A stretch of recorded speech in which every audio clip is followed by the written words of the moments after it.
بسم اللہ الرحمن الرحیم۔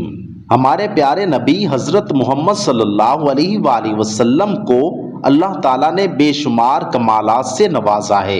ان کمالات میں سے ایک دیگر مخلوقات اور خطوں کی زبانوں کا جاننا بھی ہے۔ ہمارے پیارے نبی صلی اللہ علیہ وآلہ وسلم کو اللہ تبارک و تعالیٰ نے تمام زبانیں سکھا دی تھیں، اور آپ صلی اللہ علیہ وآلہ وسلم ہر قوم سے اسی کی زبان میں کلام فرمایا کرتے تھے۔ جب کبھی کوئی ایسا اجنبی آتا جس کی زبان کوئی نہ سمجھ سکتا تو ہمارے پیارے نبی صلی اللہ علیہ وآلہ وسلم نہ صرف اس کی بات سمجھتے بلکہ اسی زبان میں جواب بھی ارشاد فرماتے۔ ایک مرتبہ ہمارے پیارے نبی صلی اللہ علیہ وآلہ وسلم کے پاس مسجد حرام میں ایک اجمی وفد پہنچا۔ ان میں سے کوئی بھی نبی پاک صلی اللہ علیہ وآلہ وسلم کو نہیں جانتا تھا۔ ان میں سے ایک شخص نے اپنی زبان میں کہا، تم میں اللہ کے رسول کون ہیں؟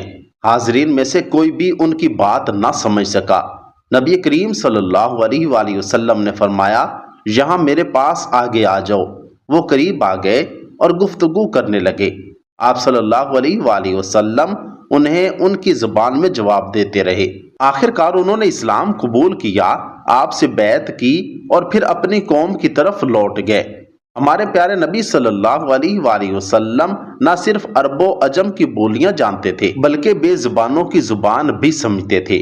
جیسا کہ حضرت یعلا بن مرہ رضی اللہ تعالیٰ عنہ سے روایت ہے کہ نبی کریم صلی اللہ علیہ وآلہ وسلم ایک بار سفر میں کسی جگہ سو رہے تھے تو میں نے دیکھا کہ ایک درخت زمین چیرتا ہوا آیا اور آپ صلی اللہ علیہ وآلہ وسلم پر سایہ کر لیا، پھر واپس اپنی جگہ چلا گیا۔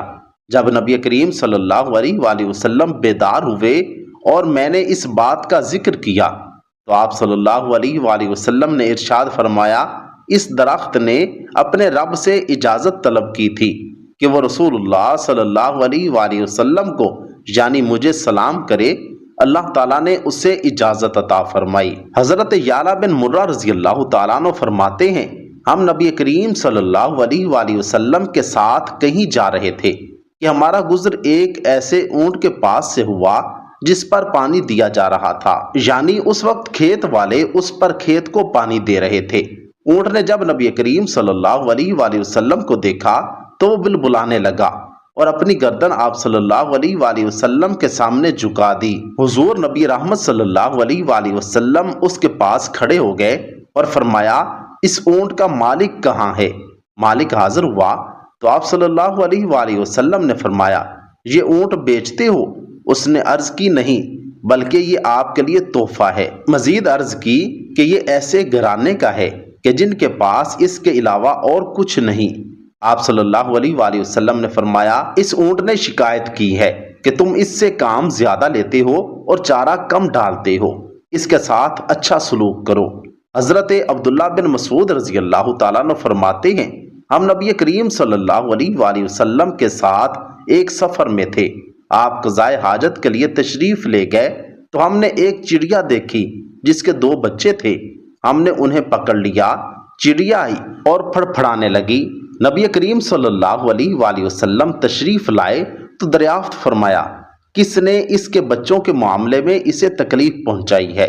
اس کے بچے اسے واپس لوٹا دو۔ حضرت زید بن ارقم رضی اللہ تعالیٰ عنہ فرماتے ہیں کہ ایک مرتبہ میں نبی رحمت صلی اللہ علیہ وآلہ وسلم کے ساتھ ایک اعرابی کے خیمے کے پاس سے گزرا تو وہاں ایک ہرنی بندھی ہوئی تھی۔ بے کسوں کی فریاد رس نبی رحمت صلی اللہ علیہ وآلہ وسلم پر نظر پڑتے ہی ہرنی نے عرض کی، یا رسول اللہ صلی اللہ علیہ وآلہ وسلم، یہ خیمے والا اعرابی دیہاتی مجھے جنگل سے پکڑ کر لایا ہے جبکہ میرے 2 بچے جنگل میں ہیں۔ میرے تھنوں میں دودھ گاڑھا ہو رہا ہے۔ یہ نہ تو مجھے ذبح کرتا ہے کہ میں اس تکلیف سے راحت پا جاؤں اور نہ مجھے چھوڑتا ہے کہ اپنے بچوں کو دودھ پلاؤں۔ ہرنی کی فریاد سن کر مظلوموں کی فریاد رس نبی رحمت صلی اللہ علیہ وآلہ وسلم نے فرمایا، اگر میں تجھے چھوڑ دوں تو کیا تو اپنے بچوں کو دودھ پلا کر واپس آ جائے گی؟ عرض کی، جی ہاں یا رسول اللہ صلی اللہ علیہ وآلہ وسلم، میں ضرور واپس آؤں گی۔ اگر میں نہ آؤں تو اللہ پاک مجھے ناجائز ٹیکس وصول کرنے والے کا سا عذاب دے۔ حضور نبی رحمت صلی اللہ علیہ وآلہ وسلم نے اسے چھوڑا تو وہ بڑی تیزی اور بے قراری سے جنگل کی طرف چلی گئی اور تھوڑی دیر کے بعد واپس آ گئی۔ آپ صلی اللہ علیہ وآلہ وسلم نے اسے خیمے کے ساتھ باندھ دیا۔ اتنے میں وہ اعرابی بھی پانی کا مشکیزہ اٹھائے بارگاہ رسالت مآب میں حاضر ہو گیا۔ آپ صلی اللہ علیہ وآلہ وسلم نے فرمایا، یہ ہرنی ہمیں بیچ دو۔ عرض کی، یا رسول اللہ، یہ بطور ہدیہ پیش خدمت ہے۔ چنانچہ آپ صلی اللہ علیہ وآلہ وسلم نے اسے آزاد فرما دیا۔ حضرت زید بن ارقم رضی اللہ تعالیٰ عنہ فرماتے ہیں، اللہ کی قسم، میں نے اس ہرنی کو دیکھا کہ وہ جنگل میں کلمہ پڑھتی ہوئی جا رہی تھی۔ حضرت عبداللہ بن عمر رضی اللہ تعالیٰ عنہ سے روایت ہے کہ قبیلہ بنی سلیم کا ایک دیہاتی نبی کریم صلی اللہ علیہ وآلہ وسلم کی بارگاہ میں حاضر ہوا اور کہنے لگا، میں اس وقت تک آپ پر ایمان نہیں لاؤں گا جب تک میری یہ گوہ صحرائی جانور آپ پر ایمان نہ لائے۔ یہ کہہ کر اس نے گوہ کو آپ صلی اللہ علیہ وآلہ وسلم کے سامنے ڈال دیا۔ آپ صلی اللہ علیہ وآلہ وسلم نے گوہ کو پکارا تو اس نے لبیک و سعدیک، یعنی یا رسول اللہ صلی اللہ علیہ وآلہ وسلم، میں حاضر ہوں اور مجھے اپنی اس حاضری پر ناز ہے۔